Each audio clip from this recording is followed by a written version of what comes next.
up, guys? Sorry for my absence and lack of content on my channel over the last 2 weeks. Sometimes life gets in the way. My best mate's wedding is coming up in a few days' time, so I've been knee-deep in best man duties the last few weeks. Anyway, I know this review is like 3 weeks late, and by now no one's really gonna care anymore, but the original 1994 animated classic, The Lion King, is one of my favorite animated films of all time, so naturally I wanted to see the new Lion King movie and review it on my channel, so hopefully someone watches it. I want to say live action version of The Lion King, but people on Twitter have been very pissy about people labeling it a live action film when everything about this film was made by a computer. So I'm just going to refer to this version of The Lion King as the 2019 version, okay? Let's talk about it.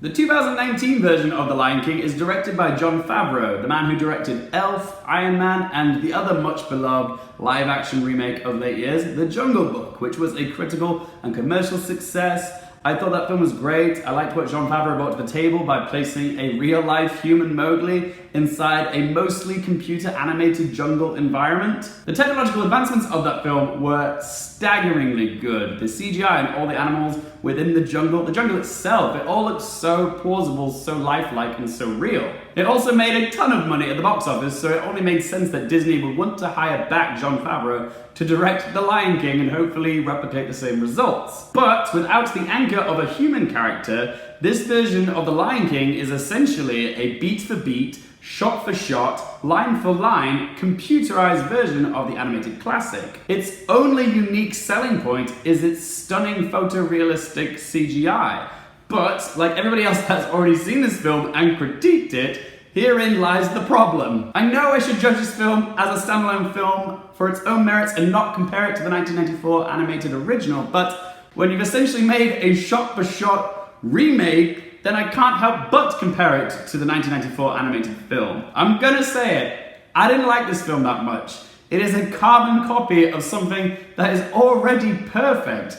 There's nothing new about it, there's nothing that's better about it, it's just the exact same film modernized with computers. The script is the same, the characters are the same, the songs are the same, but the only problem is nothing in this version does anything to improve or better from the predecessor. We've already dejaed this vu. Yes, it lovingly respects the original, there's no denying that. But when your only defining difference is the computer animated approach, which whilst looks magnificent, even Oscar-worthy, it ultimately detracts from what made the original Lion King so good in the first place. That's emotion. Emotion is the main thing that's lacking here. It's not completely absent, because I did get a lump in my throat when you saw Mufasa's dead body in the middle of the gorge, but it's been completely diluted down by the CGI technology. The fact of the matter is that photorealistic lions don't convey the same human emotions which made the cartoon versions of Simba, Nala, and Mufasa so expressive and empathetic. The beloved soundtrack also doesn't have the same vibrant energy as the original. Again, because the limitations of what photorealistic animals can do is a hindrance. It doesn't help this film. Do lion cubs actually ride on ostrich back in the middle of the wild? No, but it added a little bit of theatricality, a bit of vibrancy, a bit of extravagance to the original Lion King. It's what made it so engrossing. And all we see in this computer animated version of the lions is them running side by side with flamingos or zebras or something. That's all they get to do. They don't get to do any choreography or anything spectacular. It's all photorealistic, and it's just, it loses something. It loses its wow factor, the magic of a Disney film. Even the voice acting isn't as enveloping this time around. Donald Glover as the grown-up version of Simba is quite frankly forgettable. The character of Rafiki has been completely stripped away of his kooky personality. Chewitel Ejiofor has pretty much the exact same dialogue as the cartoon version of Scar, but he just doesn't have the same menacing sarcasm that Jeremy Irons conveyed so beautifully. Oh, goody. Even James Earl Jones, who returned to voice Mufasa once again, like nobody can do Mufasa better than James Earl Jones. They're kind of synonymous with each other, aren't they? But it's a voice performance that feels evident of how much he's aged. He sounds more like